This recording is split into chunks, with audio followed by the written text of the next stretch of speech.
Hey, Kevin, man, thank you so much for taking the time to talk with us today. How you doing, Brandon? What is that? What's that big hand you got there? Is that So from? this right here is the Infinity Gauntlet from the Okay. Avengers movies. Okay, good, good. Yeah. So we're gonna talk about that actually before this is over because I have a Marvel question for you. But first, man, you should have left. It's scary and it's really good. And I'm really curious because we see some of this in the trailer. I don't want to get too spoilery, but there are scenes where you literally talk to yourself.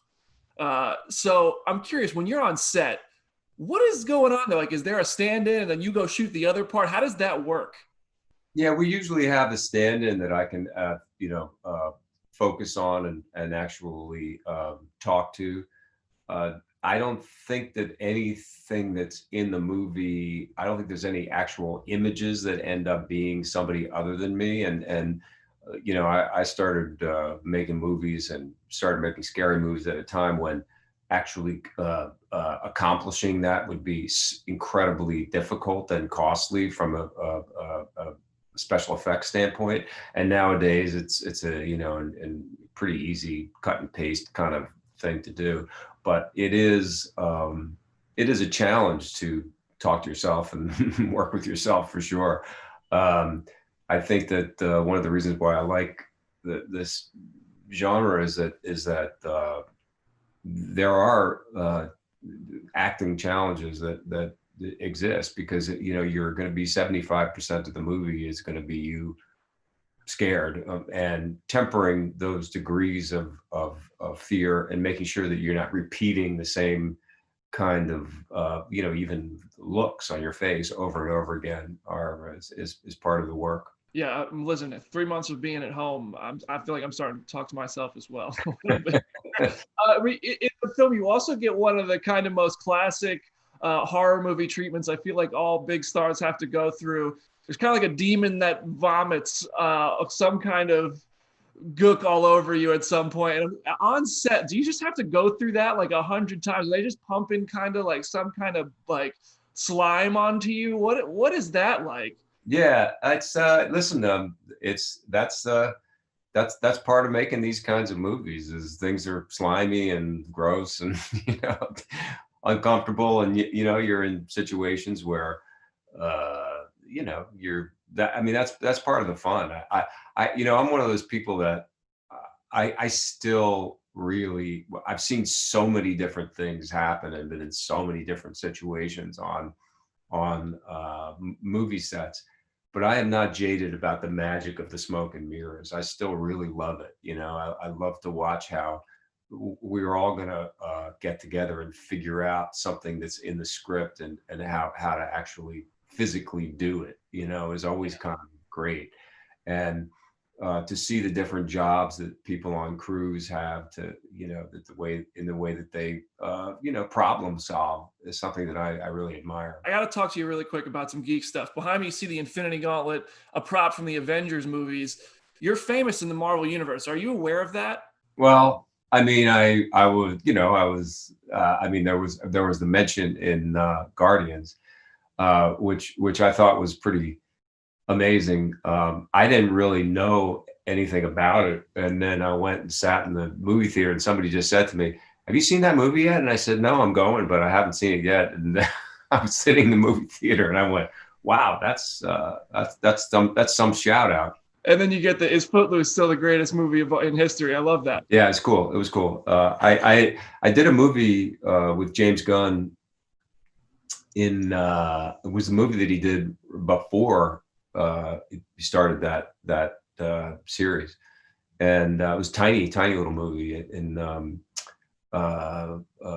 we were in Shreveport, Louisiana, a movie with Rainn Wilson, and I just it was a part that apparently he had originally had Jean-Claude Van Damme, and Jean-Claude fell out for some reason. And James called me, and I had been a fan of this movie Slither that he had made, and he said, "Hey, you want to come do this part?" I said, "Take Jean-Claude Van Damme sloppy seconds, definitely." Hey, Amanda, thank you so much for taking the time to talk with us today. We're going. It's good, staying at home, kind of like you were in this movie. Yep. I mean, I don't want to give too much away, but there is a scene that is the scariest scene to me in any movie, really, when you think when you're thinking you're running away from something dangerous and you come face to face with it, like around the corner. Uh, yeah, it's like every time, everywhere I go, it's always just straight back home. I mean, there's nowhere to really go and Yeah. experience. I hear you. It's been a strange year, but that kind of makes this movie hit even harder. It adds to the scares and everything for you. Yeah, it is good. So in this movie, your character, Susanna, she distracts herself a good bit on her phone. She's a little bit unaware of some things that are happening because she's looking at her phone. That's something we all do in real life. And honestly, looking at your phone right now, it can be scarier. You can see scarier stuff on there than you can right in front of you. It's a weird time. But you can also see some really cool stuff like Kevin's Theo brought Susanna season 3 of her favorite show. So I want to start on a happy, what have you been doing this year to while we are all stuck at home, what has been your favorite thing to watch or binge in this time? Oh God. Oh, I've done all the documentaries and docuseries on Netflix, so that's done. You dove into Tiger King. It feels like 10 years ago, I bet. It does feel like 10 years ago. And, as much as I like these shows, like the reunions, with the people on the island who couldn't have sex. Too hot to handle. Too hot to handle.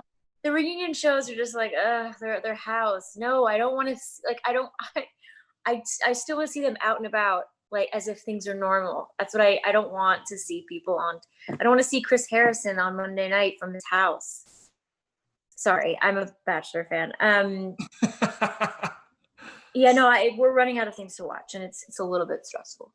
Yeah, I'm ready to get out of the house and get the world back to normal. But it's cool that this movie's at home. We can watch it at the safety of our house. And you guys shot this up in Wales. And Kevin said that he had a kind of spooky experience because he stayed in a very isolated house, which was very isolated, like the set. And I imagine, like, if you're going through all of this day to day and it's like your job to be in this world, did you have any kind of mental spookiness, anything like that? Or did you steer clear and just kind of... No, I won't put myself in that position. Right. I was just like, what are they doing? Is he staying there? We had these little huts, those little cabins for our dressing rooms, before we went to set. So listen, he's a man. He's like a very strong man. And I don't know. I maybe he's just, stronger than I am up here. I wouldn't be able to just be alone like that. Nope. Yeah, and I have my family anyway, so. I'm good on it. That's a no from me as well. And look, you could tell I'm Comicbook.com. I've got the Infinity Gauntlet here. I like comic book stuff. I heard you once said no to a Marvel role, which you've stayed plenty busy since. So it's been cool you've had plenty of time to do other things you want to do, which is awesome. I'm curious, have you ever kind of considered it since? Like that was years ago. Oh, so, yeah. I think about it often. Are there any, I know you also said your daughter is a huge fan of superheroes, which is super cool. So like, does she have a favorite? Does she kind of geek out over any of the movies more than any of the others or anything like that? No, it's not movies. It's it's books. My friend Morris Katz actually wrote a bunch of superhero books, and kids love it. It's about being kind and what each superhero does. And the one we read today is like about villains. She's been carrying around that book. And it's just, I mean, she's into Raven right now. Like she likes to be Raven in the shower, but I don't think she knows enough about what everybody does, but she knows what they look like and what their powers are. And I think I think it's cool. I think these books are genius. But no, she hasn't seen any movies. I'm not really a Marvel movie watcher, which is I think why I was just like, I don't want to be green. It's just so much work. I remember Jennifer Lawrence talking about once how long it took for her to get blue. And I was like, that seems like hell on earth. Because then you get to set and you're only there for a couple hours and then you have to like take everything off. And that was literally the reason. Yeah, that sounds like a lot. But hey, you never know. Maybe that role will come along. Maybe I should have done it. Oh, I think you're doing okay. I think you'll be all right. But thank you so much. You Should Have Left was fun, and I'm excited for everybody to get a chance to see you in it. But yeah, thrillers, man. Just, yeah. sit back, relax for 2 hours, and get scared. Boom. About other things. Thank you for taking the time to talk with us at Comicbook.com. Happy to be here. So for David, I'd like to start with you as the director of this project, man. You should have left. One of the cool things, one of the cool little, mythological elements you're putting in here is that space and time work differently in this house. And one of the ways you show that is by having a room that is larger on the inside than the outside. And I'm curious, when you're directing that, when you're bringing that set to life and you come up with set design ideas, is there anything that kind of you had to do creatively that you've never done before or anything to convey that as a filmmaker?